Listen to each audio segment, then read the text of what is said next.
Welcome to More Gutty, More Gory. My name is Billy, not Loomis, and this is 5 for Scream 5. What's up, everybody? I just recently watched Scream 2022 for the 5th time, and I felt like making a video enlightening 5 different scenarios within the movie that had a numerical sequence of 5 things that happened, whether it was done on purpose from the producers, writers, and the director, or just by coincidence. Before I get started, let me find my notes. I'll be right back. Hey, watch out for spoilers. All right, got my notes. So first, Tara uses her door lock 5 times. She actually locks the door 6, but they show her using the app 5 times. Second, Tara is stabbed or shown to be stabbed 5 times in the opening scene before the Scream title shows. Later, they announced that she was stabbed 7 times, but they only showed 5. Third, there are 5 door fakes before Wes is killed. So the first door fake was when Judy heard the back door open and she was about to leave to go get sushi, and Wes startles her. The second door fake was when Wes was getting out of the shower into his room. The third was the refrigerator door. The fourth was the pantry door. And finally, the fifth was the front door right before he's stabbed in the neck and killed. And this was my favorite scene in the movie, and also the best Ghostface kill, in my opinion. I know for some it might seem a little cheesy and too drawn out, but I think it was done really well and perfect for this movie in reference to not only making fun of door fakes, but also the 4th movie. During the Stabathon, they had a drinking game where every time there was a door fake, you had to take a shot. So I think by reinstalling that type of scene in this movie was kind of not only fun for this film, but just a callback in general. 4th, Billy Loomis is shown 5 times in the movie. 4 as a reflection in Sam's visions, and once on the TV screen when Mindy goes on her recall rant, or when Sam reveals that Billy Loomis is her father. And lastly, 5th, Ghostface kills 5 people before the reveal. Vince, who ironically drops 5 F-bombs before he's killed, which I thought that was pretty funny. Judy, Wes, the desk cop, and finally Dewey. And also with Dewey's death, having him being gutted, I think was also a callback to the original, because Tatum and Sydney were asking the boys during the water fountain scene, Billy and Stu and Randy, how do you gut someone, or how can someone gut someone? And at some point, Billy or Stu respond, it takes a man to do such a thing. So I think having Amber be the one to gut Dewey in this movie is kind of flipping that narrative. So those were my 5 for Scream 5. If you guys notice any others, go ahead and leave a comment below and let me know if you think it was on purpose or just coincidental, or if I'm overstating some. And real quick, I don't know if you can notice, but my shirt will glow in the dark. See if you can see this. It's pretty dope. And props to the Spirit Store this past year for having some cool merch, like this hat. And I got this shirt. Check it out.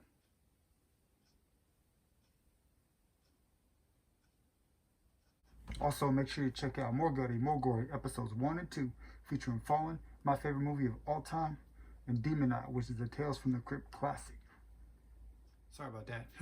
Wall-to-wall jump scares. That's what it's about, right? And speaking of merchandise, I came across this mug. It's pretty cool. Give you a closer look. Anybody else a part of the Ghostface Mug Club? It's got a 3D Ghostface on it.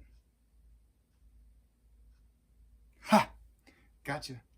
Gotta keep you on the edge of your seat. It's a Scream we're talking about. Also, make sure to check out the Slasher app. It's a social media app dedicated to the horror genre and people who are enthusiastic about scary movies, from other YouTubers, content creators, musicians, writers, directors, painters, craftsmen, anyone that's interested in scary movies in general. So if you're a fan, make sure to check out the Slasher app. From independent to mainstream. So again, download that Slasher app. Now that I've gone over my 5 scenarios for Scream 5, I want to go over some foreshadows that I noticed, or shall I say 5 shadows. So it's foreshadowing the future, but also one part callback to the original. And it's funny using the word callback as a reference when talking about Scream, because the phone is the main source of tension within the universe. Every time the phone rings, you know something's about to happen. So it's kind of interesting using the word callback as a reference term. But anyway, the first that I noticed was when Tara was on the phone in the beginning with Ghostface, she gets a question wrong because she doesn't realize that there are two killers in the original Stab movie, which to me signified that in this movie, because it's a requel, there will be two killers. Also, when Richie and Amber are having their conversation in the hospital, kind of blaming each other or trying to ricochet their alibis back and forth, that was a foreshadow also, because they were the killers. And then at the same time, in the original, Billy and Stu did the same thing in the water fountain scene, kind of talking about where were you and this time when Casey Becker was killed. And also with Richie's character, there was a scene with the party, and when they arrive with Tara to get their inhaler, they want to escort everybody out for some reason. But Richie, in that moment of escorting everybody out, he's telling them literally, I'm saving your life. You'll thank me later. And I thought that was a huge foreshadow or red flag to the rest of the people in the audience or in the party. Obviously, how would Richie know that he's saving everybody's life if he wasn't the killer? So there were also a bunch of foreshadows with Amber. The scene with Mindy in the basement, they kind of were going back and forth, but she nonchalantly went into the basement unafraid. And also she kind of was suggesting that she was the killer within that conversation anyway. Also, she was the one to look up Vince and kind of spill the beans on him being Stu's nephew or something. So having her do that research kind of was a foreshadow in a sense as well. Another foreshadow scene was when Sam was driving and she sees Billy in the rearview mirror, and Billy asks her, when are you going to cut some throats? And that's how she ends up killing Richie. Overall, I give Scream 2022 3 out of 5 slashes. I felt like it was well executed, pun intended. All the Ghostface kills were brutal and intense, even more so than some of the past movies. Strong sequel sense, but probably the worst of the 5 within the Scream franchise, in my opinion. But that doesn't knock it as a movie. Compared to other franchises and their 5th installment, this movie is by far the best one. And I think Scream itself is elevated as a whole franchise with this movie, and being able to draw it out this long and have a continual story that is compelling.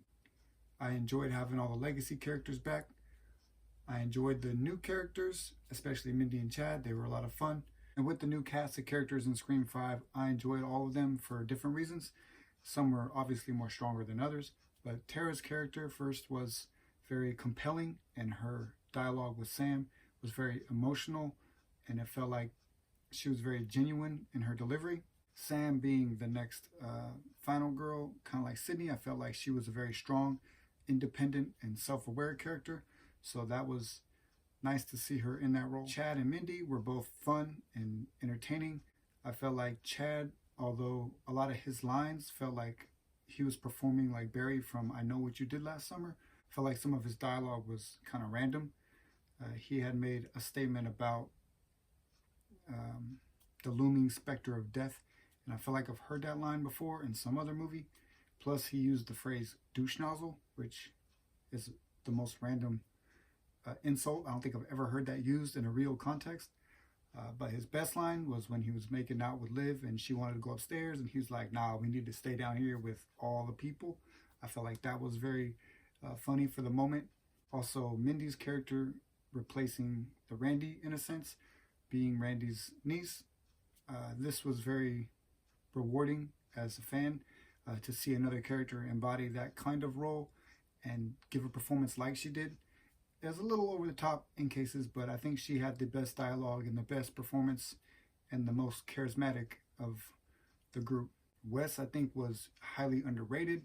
He didn't really have enough dialogue to really stand out, but I think he played the Drew Barrymore type role where everybody would recognize him, but would be the most shocked when he was killed and taken out. And with Liv's character being the literal red herring, I felt like that was her only purpose in the film, and all of her dialogue was random and kind of like not meant to be significant, for the fact that she was just supposed to be there as a side character to misdirect the audience. From the opening scene when they were in the park bench, talking amongst the friends, and then they go see Tara and she's like, I need to catch up with you later, I got something to do. Or like her scene with Mindy when she's on the couch and she's like threatening her out of nowhere. Like, it just seemed like that was really out of her character to act that way. To the final scene with her before Amber shoots her in the head, she's got blood on her hands. It was too obvious and too easy to call, and they didn't give her role a strong enough presence to really be cared about.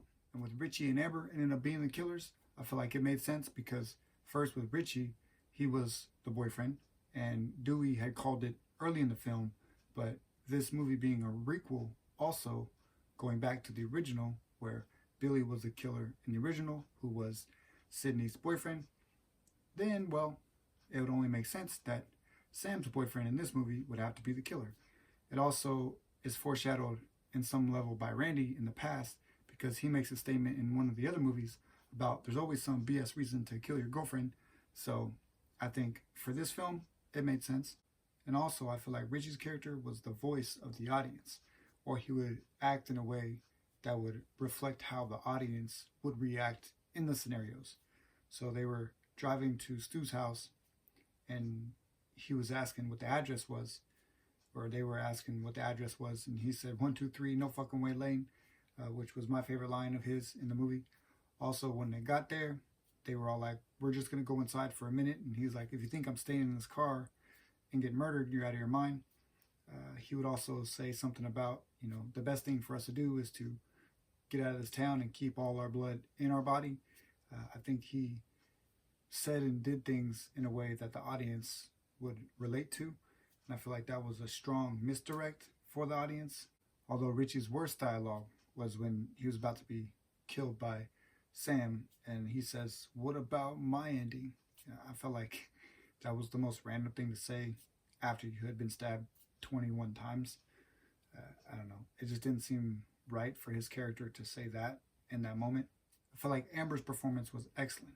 She did a great job not only portraying the role as a friend and a victim, but also a villain. From the physical nature of the role to the emotional expressions that she would give off, to even the fun dialogue she had with Mindy in the basement. I felt like she did a great job and understood where she fit in the movie. I just feel like the motive that they gave her was weak, and the weakest part of the whole movie in general. In the past, all of the movies had a personal strife towards Sydney, and then the movies were a secondary motive, where in this one, the fandom theory was the primary motive, and then the personal strife against why she would want to hurt Tara or Sam was almost irrelevant. They just wanted to make a new Stab 8 about the crimes that they're about to commit.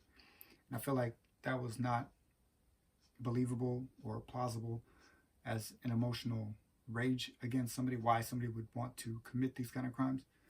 But I do think Amber's performance, given those circumstances, was excellent. The flaws that I noticed were the dialogue was kind of random and weird, and they used lines from other horror movies, one especially from Jeepers Creepers. So whether they were done as homages to other scary movies, that may be so, but they just kind of took me out of the scene when they would Sam. Dewey's dialogue also I thought was bland. He didn't have any sophisticated lines.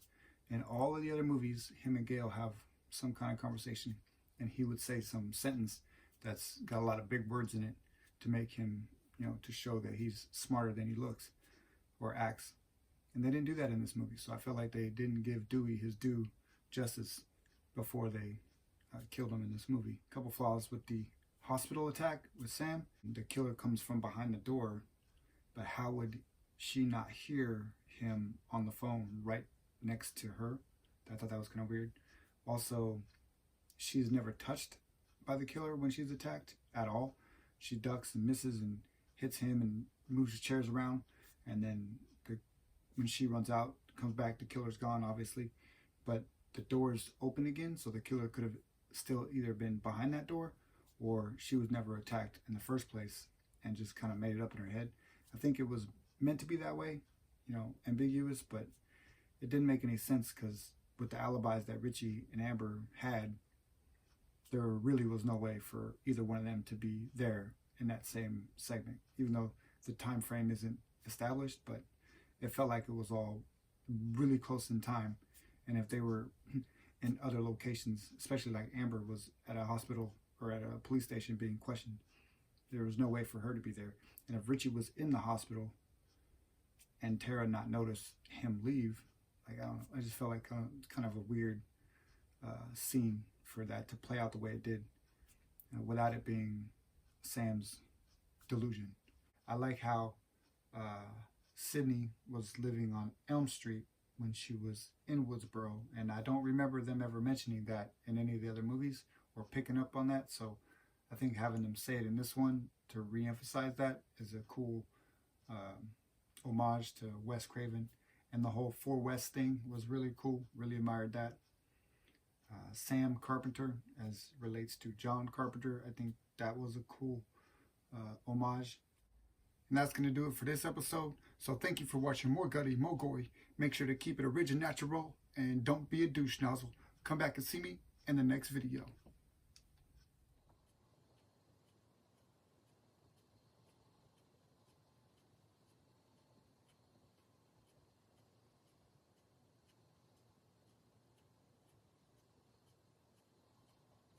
Make sure to like, share, follow, subscribe, all that hashtag.